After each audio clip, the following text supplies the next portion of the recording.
guys, it's Karen and I'm here to do my updated skincare routine. I'm holding a bunch of products here. These are my morning routine products. And the reason I'm doing this is because I'm now using Tretinoin. I have abandoned all retinols from the Ordinary, retinoids from the Ordinary, differin, and I'm now using Tretinoin in the form of Retirides from Spain. And yes, I've been using it now for a week and a half, and so I wanted to give you details of what I was doing. There are still some variables in this routine. I don't think there will ever be a time when I can tell you that every product in my routine is fixed. But it's fixed in terms of, it's fixed at the moment in terms of I'll be using a peptide at a certain place and an antioxidant at a certain place and an oil at a certain, you know, that kind of thing. So hopefully you can get some ideas from it. And this is really the start of my Tretinoin journey, and my skin feels good, I have to say. I haven't had hormonal breakouts, any acne for a long time now. My skin is not as oily, it feels nourished at the moment. I went through that patch of dry skin where I was using the retinol and peeling and all of that, but my skin feels pretty good. I'm really excited to see what it looks like after a year of using these products, and then again after a year of using, hopefully by then, the 0.1, anyway, 0.1% Tretinoin. So morning, let's start. I'm going to be fairly quick because, you know, I've done these routines before and I'm talking about a lot of products. I do get criticised for how many products I'm using, but I'm now using products that I have tried and tested, and I like how they feel, I enjoy using them, and I like the ingredients. So in the morning, the first thing I do is micellar water. You can see I've not got much of this left. This is the Be Pure micellar water by Superdrug. Love this one, and I've bought some more bottles of it. I think I've still got a bottle of Simple left, but because I know these are cruelty free, then I'll definitely try and repurchase these. I'm not sure if Simple are, probably not. So I use that on a cotton pad over my eyes and face. So after cleansing, toning with the micellar water, I would choose one of two options, either these two or these two. The first one is probably my most favourite, and it's using the vitamin C suspension 30% in silicone.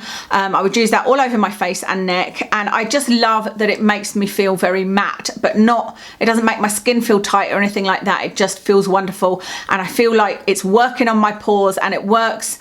Even when I take my makeup off, my pores still look reduced after using this, but it looks wonderful under makeup. And then after that, I use the Resveratrol and Ferrulic. This is an oily feeling product, but it doesn't feel greasy. Again, it sits well under makeup. It doesn't at all affect my foundations or anything else. It just, the combination of these two is just fantastic. I really enjoy it. I haven't been using much of my vitamin C recently because I've been using up the next product that I'm going to talk about, which is the EUK, which is very similar in feeling to the Resveratrol and Ferrulic, but this one is a little bit more, I feel I get a little bit of warming with this when I put it on the skin. I think I did at first with the Resveratrol, but I don't anymore. Anyway, when you use the EUK, you're not supposed to use it with any acid, so I don't use the vitamin C on mornings. I'm using the EUK, but I've really missed it, and I'm going to start using it again because I've got my Resveratrol and Ferrulic is on the way, and so that's the combination that works well for me. Like I said, I've missed using it. But if I'm not using them, and the only reason really that I wasn't using that was because I had this EUK to use up, and I did enjoy this, I will use the MMHC before this, and that's really just because I do like the MMHC. I think it makes my skin feel lovely. It's a lovely product, but do you remember that I really prefer the original one, and they don't do the original one anymore other than in a set with 3 other products. But I do enjoy this enough to continue using it. It's just not an essential part of my routine. But being as I can't use the vitamin C with the EUK, I would use this. So it's either going to be micellar water, vitamin C, then Resveratrol and Ferrulic, or micellar water, MMHC and EUK. Then the final product, of course, will be my day SPF, and I think that using the Resveratrol and Ferrulic or the EUK gives you a much more of a choice. If you have oily skin, it gives you much more choice in which products to use. So you could use ones that were oil free and that were really mattifying without making your skin feel tight, or without lacking the moisture that you need. So anyway, I'm using this SPF one. You can't even see what it is. This is an SPF 30. It's the Body Shot Vitamin E, and I really enjoy this. But what I really enjoyed about this was how moisturizing it was. That was before I was using either of those two oily products, and so to be honest, I wouldn't repurchase this whilst using those. I prefer to use a more mattifying one on top. When this runs out, I've still got my simple SPF 30 to use, and the one that is my favorite is the SkinCeuticals. That's an SPF 55. I would generally only use that one in the summer, and then I've also got, of course, my Neutrogena Dry Touch SPF 45, which I love anyway. So that's where I'm saying there will be variables. I'll go through what I have used up, and I have not yet settled on the perfect SPF day lotion. Here's the SkinCeuticals one that I love. It is called Sheer Mineral UV Defense, so love that one. So I split my skincare into 2 evenings, so I'm going to be doing something different on alternate nights, and I think that just makes it more simple. I will remove my makeup in one way or another, and then whatever way I remove it, I will finish with a micellar water. Like I said, I kind of use that as a toner just to remove all residue. After that, I will apply on night 1 my Tretinoin. This is the Retirides 0.05% box I've got here, but I'm actually starting with a 0.025%. It is currently in my fridge. I'm keeping all of them in the fridge. It is a highly unstable ingredient, and so it's best if you can keep it in the fridge, keep the top tightly on, and it's a little bit of a pain having to go and get it from the fridge every other night, but I'm prepared to pay that price to keep it stable if possible. So that's the first thing I will do. I'll use probably a pea-size amount, and I am using it in my T-zone area, so chin, along my cheeks here, and on my forehead, and then I'm also using it above my brow and just below it here, and then I'm using it on my neck as well. I have been using it now for a week and a half every other night, and I have had almost 0 effects. You can see there's a little bit of redness, and I have to say my neck doesn't look great lately. It was looking like this before I started using the Retirides, the Tretinoin cream. But I have a bit of kind of redness in my skin anyway. So from what I can tell, so far I have had 0 peeling and 0 irritation and 0 redness, or almost 0 redness. Like I said, there is a tiny bit of redness on my neck and chest, but I don't know if that's just my normal redness. I can feel here where I put it, I go up to about there, I can feel that my skin is dry here, but there is no peeling. That doesn't mean I'm going to immediately jump to using the 0.5%. I'm not. I'm going to keep on using the 0.25%. All I would maybe do is, if I don't see any irritation, any dryness, any peeling, anything in probably another week or 2, I might up it to using it 2 nights and 1 night off, something like that. And I'm not really surprised at how little irritation I've had, because remember, I did experiment by using the 0.1%, and I did have a lot of flaking skin, but I had no redness and no irritation. So I'm really pleased with how it's going so far. So I would put that on, and I would probably wait about half an hour if I could, 20 minutes to half an hour. I just like to wait in between all of the kind of actives, if you like, or treatments that I use on my skin, if possible, to try to give them enough time to properly penetrate and to not be diluted by anything else I'm using. After my Retirides cream, I would go in and use a peptide, and so at the moment it would be something like this Sensora copper peptide serum, but it could be any serum, any peptides. So I might use the Matrixyl. I haven't ordered it again. I think I've got a tiny bit left from my bottle of the Ordinary, and it is the Ordinary Matrixyl plus HA that I probably would order, and this is the stage I would use it. So yeah, some kind of peptide serum. That would then be followed by the tetracyclopalmitate in vitamin F by the Ordinary. That is a vitamin C derivative. I love using vitamin C on my skin, and the one in vitamin F is just, it is like an oil, and it just feels so nourishing, and I really enjoyed it. It's not at their usual low price point. I think it cost me £14.50, and like I said, I'm just waiting for it to arrive, but I just think that that would be a great product to use in terms of the vitamin C that it will be converted to, and in terms of the vitamin F as well. I think that they're great products to combine with using retinoid on your skin. The final step after that would be a moisturizer if I felt I needed it, and one of the possibilities is this. I've been really enjoying this. This is the La Roche Posay Cicaplast Baume B5. So this has got panthenol in it. So remember, what I am trying to do is incorporate niacin, B5 and vitamin E, if I can at all do that.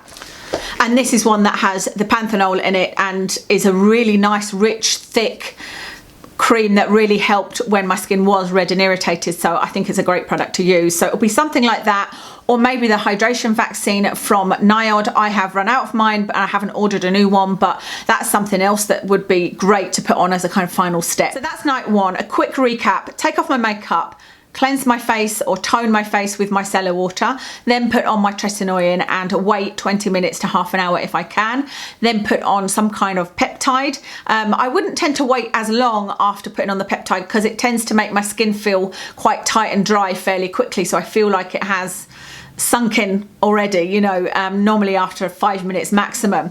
Then the vitamin F, tetracyclopalmitate and vitamin F, followed by a moisturizer, something like hydration vaccine or Cicaplast balm. Oh, I should add in about my self tanner. I used to use my self tan as a moisturizer in itself, and I would put nothing else on my skin because I didn't want to disrupt it. But all I'm going to do now is just make sure that I wait an hour or two after my skincare routine before putting a self tanner on, and so that will probably be on every third night, something like that. Okay, so night two, I am concentrating on exfoliating my skin, and exfoliation in itself is something that maybe I should do a video on it. There's a lot of controversy around, and everybody has their own opinion of whether you should manually exfoliate or whether you should use chemicals, or even on the Deciem website they say not to use direct acids such as AHAs and BHAs, and yet they sell them, of course. Anyway, I'm going to use that night to exfoliate because I think people think that tretinoin or retinoids are an exfoliant, and they're not. What they are is increasing cell turnover, and so they are pushing skin cells up to the surface faster than they normally would be. What then happens is you've got the dry skin on the top of your skin which needs to be exfoliated. So it's almost like one causes the other. Retinoids will cause your skin to need to be exfoliated. It's not exfoliating it, it's just increasing cell turnover, which causes dry flaky skin, which then needs to be exfoliated. So exfoliation is the way that you either manually, you know, scrub your face with a face scrub or a little tool or a face brush, or with acids that takes away the flakiness. Exfoliants have other uses and other benefits as well, of course, but it's not something I think is an essential part of my routine. But when I have flaky skin, I do like to use the lactic acid, the ordinary lactic acid, which I do have here somewhere. There we go. The ordinary 10% lactic acid. I thought that this was really useful when I did have, literally my skin was falling off when I used that 0.1% tretinoin a couple of weeks ago, and this was really, really useful. So I do like this. I don't know how much I've got. I'm up to about there. I don't know whether I use it every night, but it would be the first thing after using my micellar water that I would use if I'm going to use it on night two. I might just save it for if I've got flaking, because that's when I find it the most useful. I think it's lovely to use. I think it smells like celery, which is a bit odd, but I enjoy that. Doesn't sting me at all, and yeah, I really enjoy that. But if I'm not using that, I will use this, the non-acid acid precursor. And if you don't want to use a manual or even chemical exfoliant, this is an alternative by NIOD. But I love the way this feels on my skin. Every time I use this, my skin just feels beautiful immediately, and the following day it feels lovely and soft. So if I've got any flakies from using tretinoin, I'll use my lactic acid, but if not, I'll use my NAAP. After using either the lactic acid or the non-acid acid precursor, I will use my Olay Regenerist Daily Regenerating Serum. This one has vitamin B3, so it has niacin in it, it has panthenol, and it has vitamin E. And if you remember, those are the three ingredients that studies have shown if you use them during the time you're using tretinoin, then it will benefit your skin. Your skin will be much better at healing. And I have to say, I feel like my skin is doing really, really well, and I have been using a combination of vitamin E, niacin and B5 for a good couple of weeks now. So yeah, this one has a mix of them, and it's not high on the list, and I am going to do a video talking about this. I don't know 100% if I'll repurchase this particular serum or not, but I do really enjoy the Olay products, and I like this one. So I'll be using that one, or I'll be using up my niacin. This is the Ordinary Niacin, and I like this when it goes on, it feels okay, but anything else I put on top, particularly oils, it pills, and I don't like that feeling whatsoever. And it doesn't matter how long I wait, because some people will say, oh, you need to wait half an hour or wait, and I have waited a long time and then put something else on top and it still pills. I do have a way around it, but it's not a way that I love, and again, I may be doing a video on that. But for that reason, I'm put off this, because I have another niacin product that again I might be doing a video on that I might use instead of this, and I'm sort of on the hunt for things that have niacin, B5, vitamin E, and any combination of those three. So once this runs out, I probably won't repurchase this now. My third step will be the vitamin E by Superdrug. I'm really enjoying this. It's not got vitamin E high on the list, but it has got vitamin E in it and some other oils, and like I said, I'm not a fan of oils particularly. I'm not somebody that says I absolutely love using an oil, but I have really enjoyed how my skin feels after using this, and I love that it's got vitamin E in it. And I mean, it's $2.99 for this. You can't ask for more than that, really, can you? So this will be the almost last step, and then on the top of this I will put something like the hydration vaccine or the Cicaplast balm if needed. I might not need anything after that, because I have been using these two together, the Olay plus the vitamin E, and my skin feels wonderful, and I didn't feel like I needed to put anything else on it. And the lovely thing about this oil is it isn't one that attracts my hair and makes my hair oily. That's what drives me mad about a lot of oils. I just feel like my hair ends up getting most of the oil, and it gets on my cushions and things like that. I don't feel like that happens with these. Quick recap of night 2. Lactic acid or non-acid acid precursor. I would probably try and wait about 20 minutes if I have the patience to, and if I remember to, followed by either niacin of some kind or the Olay serum, followed by vitamin E oil, followed by some kind of moisturizer. This is the stage I might well use that little pot of vitamin E balm, I think it was called, that I got from Superdrug as well. Randomly, does anybody know why you get this line, this yucky looking line inside your lip? Because I've got it in a lot of videos and I don't know what it is. You know, it can sometimes be there immediately, so it's not lipstick gathering over hours and hours, and it's quite gross. Anyway, that was very random, I know. That's everything. I don't currently have any masks that are favourites or that I would use. I would be more likely to use you know, something like the Cicaplast balm and just spread it on thickly and let it sink in, or put coconut oil on and then put something like that on. And you know, I wouldn't necessarily use a mask. Like I said, I haven't got anything really that I enjoy or think works wonderfully, especially for moisturising. Actually, I've just thought of something. The Dermalogica, I've got 3 little masks that I got in a set, and I think one of those might be a moisturising one, and I would definitely give that a go because I do love the Dermalogica. There is one called Skin Recovery Mask that I used to use when I had blemishes. I used to pile it on. It's a kind of orange colour. So I might give those a go.